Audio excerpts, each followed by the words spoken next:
तो dear friends, प्यारे दोस्तों, कुछ इंटरेस्टिंग फैक्ट आपके साथ शेयर करूंगा। इसमें आप उसको रिलेट कर सकते हैं जो हाल ही में हमारे यहाँ बोइंग का जो बोइंग है प्लेन क्रैश हुआ उसके साथ। देखिए,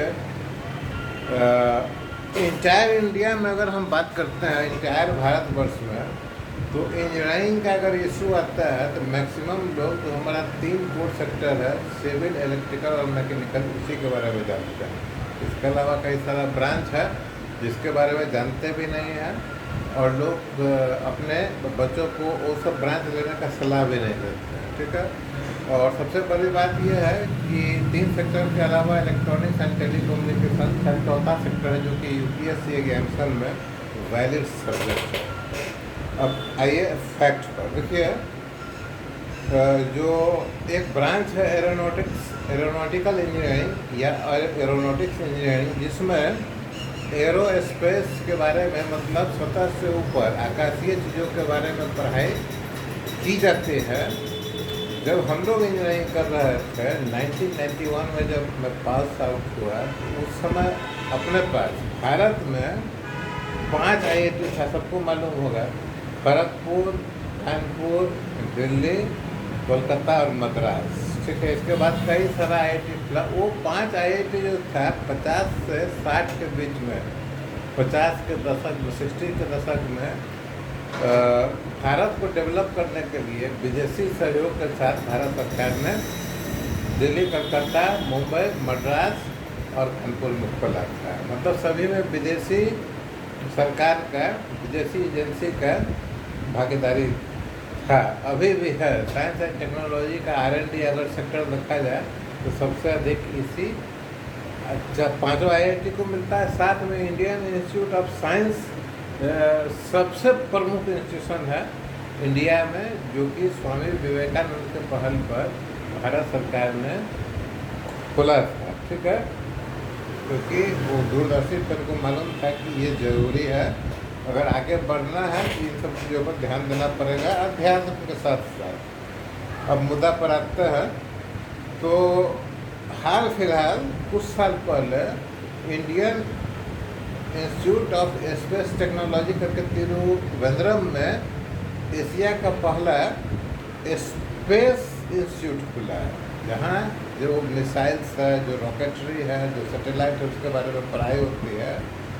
और इसमें करीब करीब एवरेज 80 सीट हर साल लगता है। इसके अलावा 5 IIT में से 4 IIT, दिल्ली को छोड़कर 240 सीट है 4 IIT में एरोनॉटिकल इंजीनियरिंग का, और मद्रास MIT में करीब करीब एवरेज 90 सीट्स है, 60 से 120 बढ़ा है। विश्वेश्वरैया टेक्नोलॉजी VTU में, ये भी गवर्नमेंट का है, इसमें 60 से बढ़ के 120 हुआ है, 90 एवरेज रख लीजिए। तो ये गवर्नमेंट इंस्टीट्यूट में करीब करीब 500 सीट्स है एरोनॉटिकल इंजीनियरिंग का। और प्राइवेट में मणिपाल में करीब 120, अमेठी में 90, 60 से बढ़ के 120 हुआ, तो 90 एवरेज रख लीजिए कैलकुलेशन के लिए। हिंदुस्तान इंस्टीट्यूट जो है उसमें 60 से 120, 90 एवरेज रख लीजिए। और कलिंगा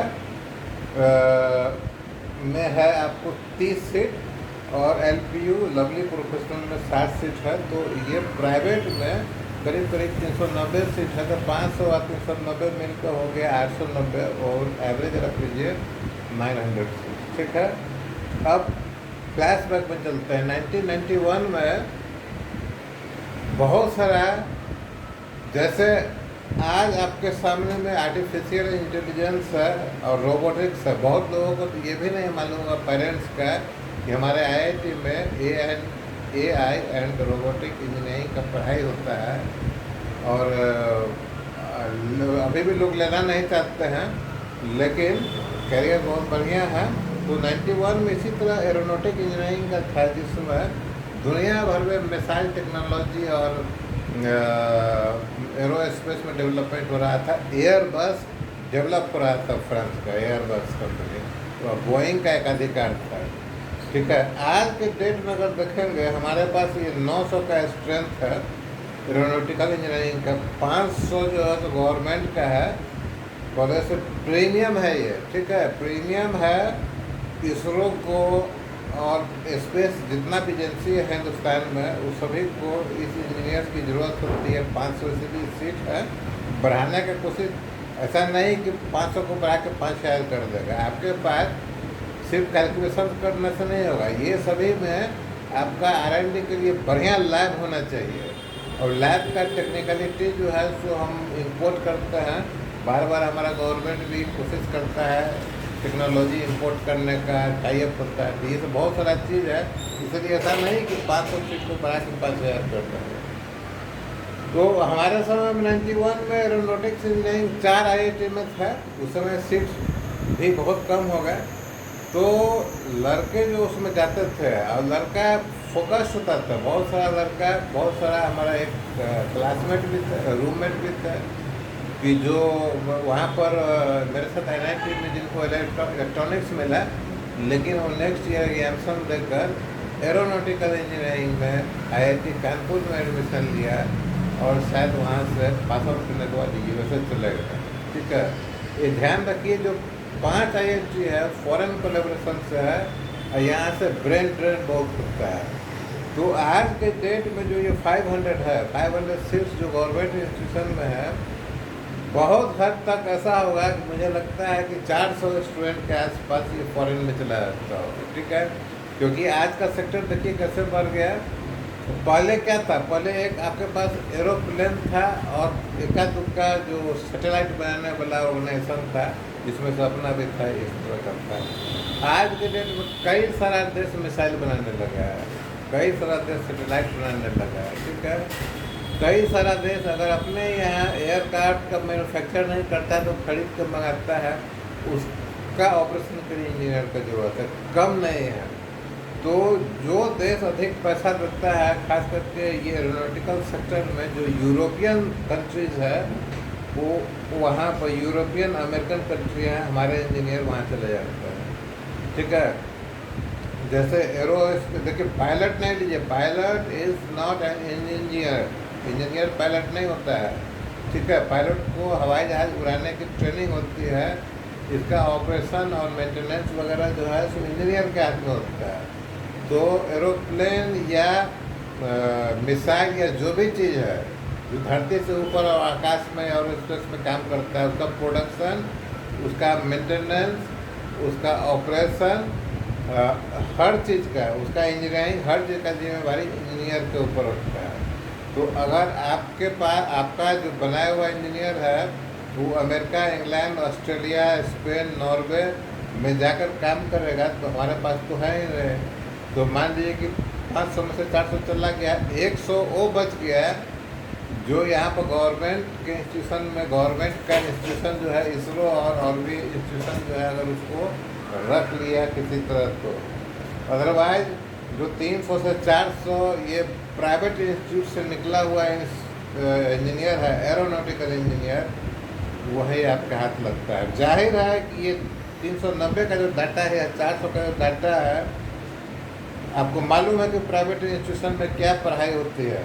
ठीक है, तो जो गवर्नमेंट का इंस्टीट्यूशन में क्राइटेरिया होता है जॉब के लिए, ये जो 390 स्टूडेंट है, हार्डली इसमें से 5% भी इसको क्वालिफाई करता होगा। ठीक है, अब 5% मान लीजिए क्वालिफाई कर गया, 20-25 इसमें से गवर्नमेंट इंस्टीट्यूशन में चला भी गया, बाकी कई 350-380 लॉट जो बचता है वो कहाँ जाता है? वो आप अगर सिविल, मैकेनिकल, इलेक्ट्रिकल इंजीनियर से काम कर रहे हैं, इंजीनियरिंग में काम कर रहे हैं और प्राइवेट कंपनी में काम कर रहे हैं, तो रिलेट कर पाएंगे। ये जो प्राइवेट इंस्टीट्यूट से बचा हुआ एरोनॉटिकल इंजीनियरिंग होता है, ये आपके देश में ही एयरलाइंस का मेंटेनेंस का काम करते हैं। अब हमारे देश में सिस्टम है, हर काम को अपलोड करता है, गवर्नमेंट भी अपलोड कर देता है, प्राइवेट बड़ा कंपनी वो भी अपलोड कर देता है। अब मान लीजिए कि अभी आपको नज़र में आया कि एयर इंडिया का मेंटेनेंस का काम तुर्की का कंपनी को अपलोड किया गया था। तुर्की का कंपनी इंडिया आया होगा, यहाँ से तुर्की से इंजीनियर नहीं लाएगा, अगर सस्ता पड़ेगा तो तुर्की से लाएगा, अदरवाइज इंडिया से ही सस्ता इंजीनियर उठाएगा। तो सिर्फ तुर्की का ही कंपनी नहीं, बहुत सारा ऐसा कंपनी है जो ग्राउंड स्टाफ मेंटेनेंस वगैरह के लिए इंजीनियर रखते हैं, वो इसी प्राइवेट इंस्टीट्यूट का इंजीनियर होता है। ठीक है, अभी देखिए कि आप कहाँ जा रहे हैं, सिर्फ यही एक सेक्टर का मैं एग्जांपल दिया है। ठीक है, अब बहुत सारा ऐसा सेक्टर है जिसमें हमारा जो प्रीमियर इंस्टीट्यूट से पढ़ा हुआ स्टूडेंट है वो बाहर चला जाता है, क्योंकि टारगेट बाहर का जो कंपनी है वो लेकर बैठा हुआ है, उसको लेकर चला जाएगा। एक एरोनॉटिकल इंजीनियर को अगर हमारे आईआईटी से उठाता है अमेरिका का बोइंग या फ्रांस का एयरबस कंपनी या नासा या जो भी उठाता है, उसका पैकेज करोड़ में देगा, उठाने के साथ ही करोड़ में देगा फ्रेश। जबकि ये प्राइवेट इंस्टीट्यूट से जो पढ़ के जो यहाँ इंडिगो, जेट एयरवेज और एयर इंडिया का मेंटेनेंस करता है, अगर फ्रेश है तो महीना का 30 से 40 हज़ार रुपया अधिक नहीं मिलेगा। 4 से 5 लाख रुपया बहुत हो गया साल का। ठीक है, तो ये कहानी है। इसीलिए गवर्नमेंट को प्राइवेट इंस्टीट्यूशन को जो मान्यता देता है इस तरह का क्रिटिकल इंजीनियरिंग के लिए, इंजीनियरिंग डेवलपमेंट के लिए, तो आपको कंपलसरी करने का कि उसके बाद इस स्टैंडर्ड का लाइव होना चाहिए। देखिए, ये कोई भी जो साइंस एंड टेक्नोलॉजी डेवलप करता है थ्योरी पढ़ाने से नहीं होगा। ठीक है, उसको लैब में ले जाकर वो लैब में करवाना पड़ेगा वो। ठीक है, इनोवेशन करवाना पड़ेगा, लैब में दिखलाना पड़ेगा। अमेरिका देखिए, हार्वर्ड है, स्टैनफोर्ड है, MIT है, जो भी यूनिवर्सिटी बाहर का है वो क्यों फेमस है। ठीक है, देखिए अमेरिका का जितना यूनिवर्सिटी है सब प्राइवेट है, MIT है चाहे जो है, स्टैनफोर्ड रख लीजिए, जो भी यूनिवर्सिटी है बाहर का सभी प्राइवेट है। और हमारे यहाँ प्रीमियर इंस्टीट्यूशन IITs है, उसको उससे भी बढ़िया है वो। ठीक है, हमारा स्टूडेंट GRE टफेड इंजीनियरिंग का एग्जामिनेशन देकर वहाँ पर मास्टर डिग्री और रिसर्च के लिए जाते हैं, रिसर्च के लिए जाते हैं। उस सभी यूनिवर्सिटी का एक बहुत बड़ा एडवांटेज ये है कि वहाँ लैब होता है R&D का बहुत। जैसे मुझे लगता है जैसे MIT का अगर बात करेंगे